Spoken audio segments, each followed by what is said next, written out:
প্রতিদিনের মতো আজকেও তোমাদের সাথে আমার কাজের রুটিনই শেয়ার করব। স্কুল থেকে বাড়ি ফেরার পথে দেখতে পাচ্ছ রাস্তায় কত রোদ্দুর, একে দেখে বলবে এখন বৃষ্টির ওয়েদার। তো এই রোদ্দুর যেমন উঠেছে গরমও কিন্তু। তো আমি হেঁটে সোজা চলে আসলাম এখন বাড়িতে গরমের মধ্যে।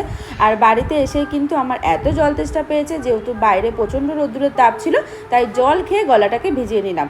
গলাটা ভিজিয়ে নিয়ে এখন আমি জামা কাপড় চেঞ্জ করে নিই, এখন মুখটা একটু ধুয়ে নিলাম, যেহেতু গরমে পুরো ঘেমে গেছিলাম। তাই মুখটা ধুয়ে নেওয়ার পর একটু খিদেও পেয়ে গেল, তাই একটু কেক নিয়ে খেয়ে নিলাম। এবার কেকটা খাওয়া দাওয়া করে এখন কাজ শুরু করে দিই। চলো, তো প্রথমেই সিঁড়িটা মুছে নিচ্ছি। সিঁড়ি এখন আজকে যেহেতু সিঁড়ি মোছার দিন, তাই আমাকে মুছতে হবে।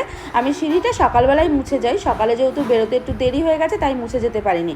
সিঁড়ি মোছার পর এখন এতগুলো জামা কাপড় আমাকে কাচতে হবে। তো কাচার আগে তো জামা কাপড়গুলো ভিজাতে হবে, তাই না? তাই জামা কাপড়গুলোকে এখন ভিজিয়ে রেখে চলো এখন রান্নার প্রস্তুতি শুরু করে দিই। রান্না তো করতেই হবে, দুপুরও হয়ে গেছে। তো রান্না করার জন্য প্রথমে হাঁড়িটা বের করে নিলাম। প্রথমেই আমাকে করতে হবে ভাত, তাই চালটা নিয়ে এখন চালটাকে ভালো মতন ধুয়ে নেব।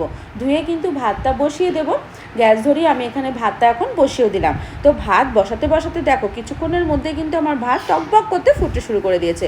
তো ভাত এদিকে হচ্ছে, চলো এখন কি সবজি রান্না করা যায় দেখি। তো ফ্রিজ খুলে দেখি সবজি তো বেশি সবজি নেই, যেহেতু সপ্তাহের শেষ দিন হতে যাচ্ছে। তো দুটো বেগুন ছিল আর এখানে কুমড়ো ছিল।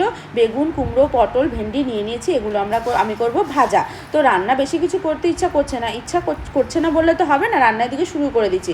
এদিকে দেখো মুসুরির ডাল আমার প্রায় কমপ্লিট। তারপরে আমি ভাজার জন্য সব কিছুতে নুন হলুদ মেখেও নিয়েছি, আর দেখতে দেখতে আমার সমস্ত ভাজা কমপ্লিট। ভেবেছি রান্না করবো না, ডাল ভাজা তো এদিকে হয়েও গেল। আবার এদিকে দেখো চিকেনও বসিয়ে দিয়েছি। তো এদিকে চিকেন কষা আমার পুরোপুরি কমপ্লিট হয়ে গেছে। চিকেন কষা রান্না কমপ্লিট করতে করতে আমার ফোন চলে এসেছে ওর আঙ্কেলের। তো সিদ্ধুকে আনতে আমি সোজা চলে এসেছি রাস্তায়। সিদ্ধুকে নিয়ে যাওয়ার পথে ওরা এখন দোকানে খাবার কিনতে হবে কিছু, তাই ও দোকান থেকে একটু খাবার কিনে নিল। আর শুধু খাবার খেয়ে তো একা খাবে না, মামাকেও একটু খাওয়াবে। তাই ও আর আমি মিলে রাস্তা দিয়ে টুকটুক করে চিপস খেতে খেতে হেঁটে চলে যাচ্ছি বাড়িতে। আর বাড়িতে যাওয়ার পথে দেখো এই যে আমাদের রাস্তা, কি মজা! আমাদের নতুন রাস্তায় হাঁস হেঁটে বেড়াচ্ছে। তো আমাদের রাস্তা কিন্তু মোটামুটি হওয়া শুরু করে দিয়েছে। আর এই যে দোকান থেকে আমাদের সিদ্ধু কিনেছে জলজিরা, বাবুল কাম, মামা ভুজিয়া। ছোটোবেলায় মামা ভুজিয়া কে কে খেয়েছো? তো খেতে খেতে দেখতে দেখতে 4টে বেজে গেছে। আর 4টের সময় চলে এসেছে বান্টি, ও বাড়ি ফিরেছে। তো আমার তো কাজকর্ম মোটামুটি কমপ্লিট। তো চলো এখন স্নান করে নিই। তো স্নান সেরে নিলাম। স্নান সেরে অতগুলো জামা কাপড় ভেজানো ছিল, তো সমস্তগুলোই কেচে নিয়েছি। মাঝপথে কিন্তু এখন খুব জোরে একটু বৃষ্টিও হয়ে গেছে। তার মধ্যে আর কে দেখে বলবে যে রোদ্দুর উঠেছে, তাই রোদ্দুর উঠেছে বলে এই বিকালবেলা আমি এখন জামা কাপড়গুলো কেচে ছাদে মেলে দিচ্ছি।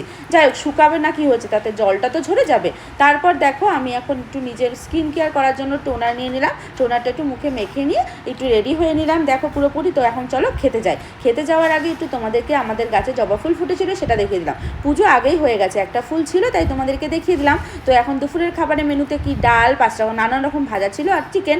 তো নিয়ে এখন আমরা খেতে বসে পড়েছি। আর খেতে খেতে দেখছি টিভি। খেতে বসলে আমাদের অভ্যাস, টিভি আমাদেরকে দেখতেই হবে। তো টিভি দেখতে দেখতে সব কিছু করার পর দেখতে দেখতে সন্ধে হয়ে গেল। 6টার সময় আমাদের সিদ্ধু কোচিংয়ে যাওয়ার জন্য বেরিয়ে পড়েছে। তারপর আমি রয়েছি ছাদে, জামা কাপড়গুলো মেলেছিলাম সেগুলো তো তুলতেই হবে। তো সেগুলো তুলতে এসে দেখো মেঘলা মেঘলা ওয়েদার, আকাশে কিন্তু একটু মেঘও জমেছে। কখন বৃষ্টি নেমে যায়। তো জামা কাপড়গুলো চলো এখন নামিয়ে নিই।